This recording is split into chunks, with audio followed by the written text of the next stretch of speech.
Hello students, welcome to my channel. तो जैसा कि आप लोग बीए थर्ड ईयर में आ चुके हैं और मैं लगातार बीए थर्ड ईयर का जो 5th सेमेस्टर का सिलेबस है हर एक सब्जेक्ट का वो मैं डिस्कस कर रही हूँ आप लोगों के साथ। और उसकी क्लासेस भी मैंने शुरू कर दी हैं। जो न्यू बैच है वो मैंने शुरू कर दिया है। देखिए, बीए 5th सेमेस्टर हिस्ट्री का जो सिलेबस है वो आज मैं डिस्कस करने वाली हूँ। हिस्ट्री देखिए, जैसा कि आप ये जानते हैं कि 5th सेमेस्टर में आकर आपको हर एक सब्जेक्ट के 2 पेपर देने हैं। तो हिस्ट्री का पेपर 2 का जो सिलेबस है वो आज मैं डिस्कस करने वाली हूँ। पेपर 1 का जो सिलेबस है वो इसके पहले मैं डिस्कस कर चुकी हूँ और उसके ऊपर जो 1 से लेकर 8 तक की यूनिट्स हैं उसकी पूरी प्लेलिस्ट भी मैंने बना के कंप्लीट करा दी है। मैंने सोचा पेपर 1 पहले कंप्लीट करा लूँ तभी तो पेपर 2 पर चर्चा की जाएंगी। एक बार में सब लेके आपका चलना होता है तो आप भी थोड़ा परेशान रहते हैं। तो उम्मीद करती हूँ आप लोगों ने पेपर 1 की पूरी क्लास कर ली होगी। मैंने बहुत जल्दी आपकी क्लास करवा दी ताकि एग्ज़ाम की तैयारी आप पहले से ही कर लें। यहाँ पर बात करते हैं कि बीए 5th सेमेस्टर में एक सब्जेक्ट के 2 पेपर आपको देने होंगे। तो हिस्ट्री पेपर 1 में आपको पढ़ना है नेशनलिज्म इन इंडिया, यानी भारत में राष्ट्रवाद आपको पढ़ना है पेपर 1 में। उसका सिलेबस पहले ही डिस्कस कर चुकी हूँ, 1 महीना पहले ही डिस्कस कर चुकी हूँ और 1 से लेकर 8 तक की इसकी यूनिट कंप्लीट करा दी है। उसकी प्लेलिस्ट के लिंक मैं दे दूँगी आपको इसी वीडियो के डिस्क्रिप्शन बॉक्स में। वो सभी छात्र छात्राओं के लिए पढ़ना अनिवार्य है, उसमें कोई ऑप्शन नहीं है। और हिस्ट्री में जो आपका पेपर 2 है इसमें 3 पेपर आपके दिए गए हैं और तीनों ऑप्शनल हैं। नेशनलिज्म इन इंडिया तो कंपलसरी है, आपको हर हाल में वही पढ़ना है। पेपर 2 में 3 पेपर आपके दिए गए हैं, हिस्ट्री में ऑप्शनल। अब उन तीनों में से जो आपका दिल चाहे वो आप चूज़ करो और पढ़ना शुरू कर दो। 3 में से पहला आपका ऑप्शनल है हिस्ट्री ऑफ मॉडर्न वर्ल्ड, जिसमें आपको 1453 AD से 1815 AD तक पढ़ना है। दूसरा आपका ऑप्शनल है socio cultural and economic history of medieval India, जिसमें आपको 1200 AD से 1700 AD तक पढ़ना है। और तीसरा आपका हिस्ट्री का ऑप्शनल पेपर है ethics in history.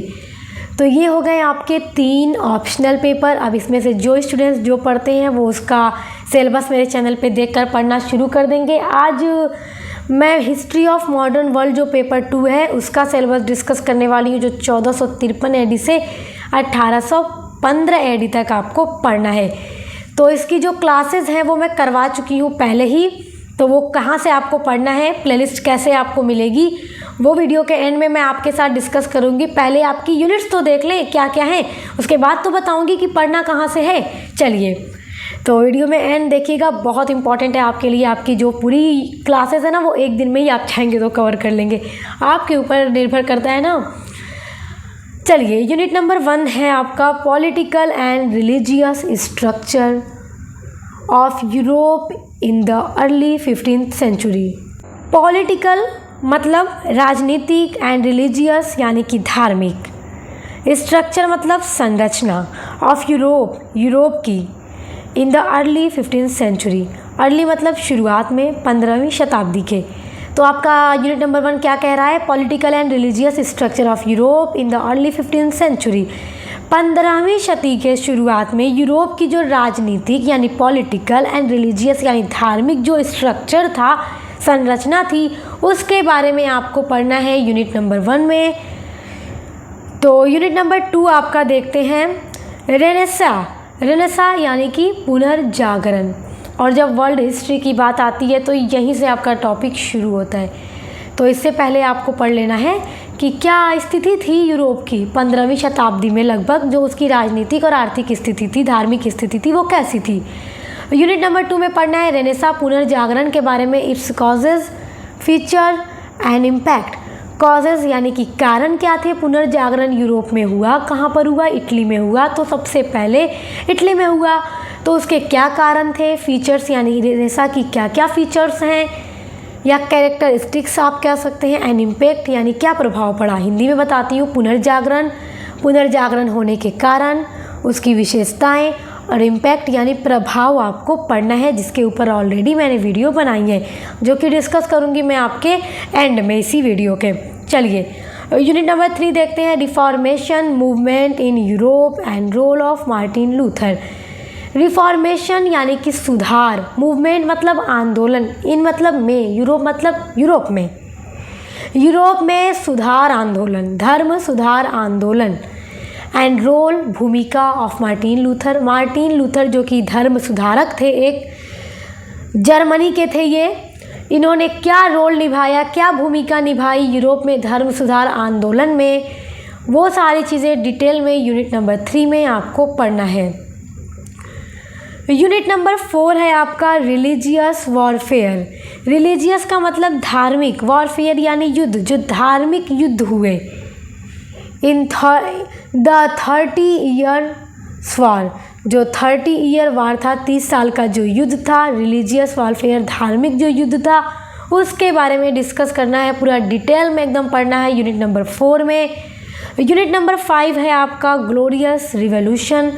Glorious revolution जिसको कि इंग्लैंड की क्रांति जो है, इंग्लैंड की क्रांति, उसको ग्लोरियस रिवॉल्यूशन कहा जाता है, जो 1688 में हुई थी, जेम्स द्वितीय के समय में संपन्न हुई थी, वो आपको पढ़ना है। And development of cabinet system in England, और इंग्लैंड में जो पूरा कैबिनेट सिस्टम डेवलप हो गया, जो संसद को कोई महत्व नहीं दिया जाता था निरंकुश शासकों के द्वारा, तो जब 1688 में इंग्लैंड की क्रांति संपन्न होती है, जिसे रक्तहीन क्रांति भी कहा जाता है, जिसमें खून का एक कतरा भी नहीं बहा था, और ये क्रांति संपन्न होती है जेम्स द्वितीय के समय में। जेम्स द्वितीय एक निरंकुश शासक था जो अपनी जान बचाकर भागता है अपना देश छोड़कर, तो उसके बाद उसकी बेटी मेरी और उसके दामाद इंग्लैंड के शासक बनते हैं, गद्दी पर बैठते हैं। तो किस तरह डेवलप होता है वहाँ के कैबिनेट सिस्टम में इंग्लैंड के, तो वो सारी चीज़ें आपको पढ़नी है यूनिट नंबर 5 में, जिसके ऊपर ऑलरेडी मैंने वीडियो बना दी है, ये क्लास मैंने पहले ही कंप्लीट करवा दी है आपकी।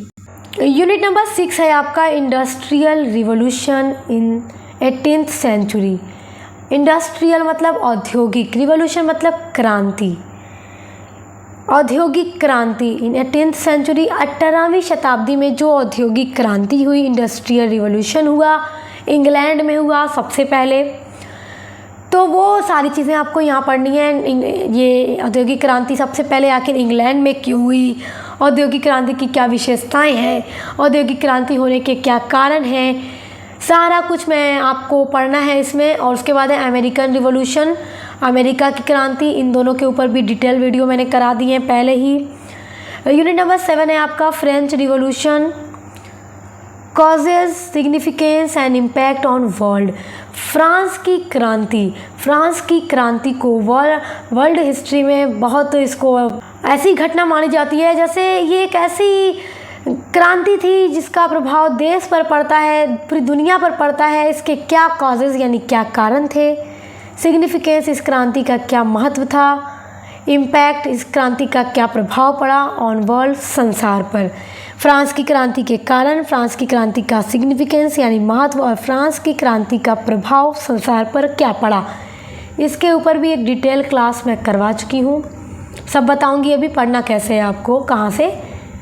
यूनिट नंबर 8 देखिए, नेपोलियन बोनापार्ट के बारे में पढ़ना है, जो कि फ्रांस की क्रांति के बाद फ्रांस में किस तरह ये शासक बनते हैं और सैनिक शासन की शुरुआत होती है फ्रांस में।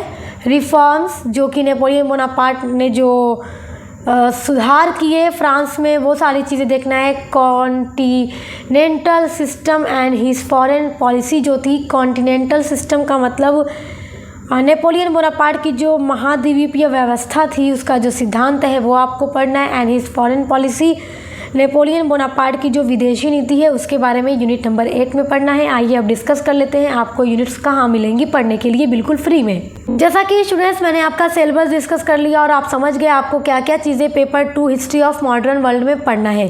अब आपको एक बात मैं आपको बता दूँ, आपको अच्छे से याद होगा, जब आप BA के 4th सेमेस्टर में थे, 4th सेमेस्टर इसके पहले वाले सेमेस्टर में आपने क्या पढ़ा, हिस्ट्री ऑफ मॉडर्न वर्ल्ड पढ़ा, जो कि मैं आपको पूरी क्लास करा चुकी हूँ। जो लोगों ने मेरे चैनल से पढ़ा होगा उन्हें अच्छे से पता होगा कि मैम ने सारा कुछ करा दिया है, ठीक है। तो अब वही अगर पेपर 2 अब आपका दे दिया गया है या हिस्ट्री में ऑप्शनल रख दिया गया है। इसके अलावा 2 और हैं, socio cultural and economic history of medieval India और एथिक्स इन हिस्ट्री, ये दोनों भी ऑप्शनल में ही आपके रखे गए हैं 5th सेमेस्टर पेपर 2 में। तो जिसमें आपका इंटरेस्ट हो आप वो ले लें, आपके लिए आसानी होगी अगर आप हिस्ट्री ऑफ मॉडर्न वर्ल्ड ले लें तो, क्योंकि 4th सेमेस्टर में आप पढ़ चुके हैं तो आपको वही सारी चीज़ें यहाँ पे सेम पढ़नी है। 1-2 यूनिट चेंज है, 1-2 यूनिट क्या, बस यूनिट नंबर 1 चेंज है, बाकी सेम टू सेम 7 यूनिट्स आपकी वही हैं जो कि मैं पूरा डिटेल में आपको पढ़ा चुकी हूँ। यूनिट नंबर 1 पर वीडियो मैं अपलोड कर दूँगी, क्योंकि ये मैंने नहीं कराया क्योंकि उस टाइम उसमें नहीं था, इस टाइम इसमें दे दिया गया है सिलेबस में 5th सेमेस्टर में, तो ये मैं आपका करा दूँगी, इसके लिए परेशान नहीं होना है। उसके अलावा पुनर्जागरण जो आपको पढ़ा चुकी हूँ 4th सेमेस्टर यूनिट नंबर 1 था।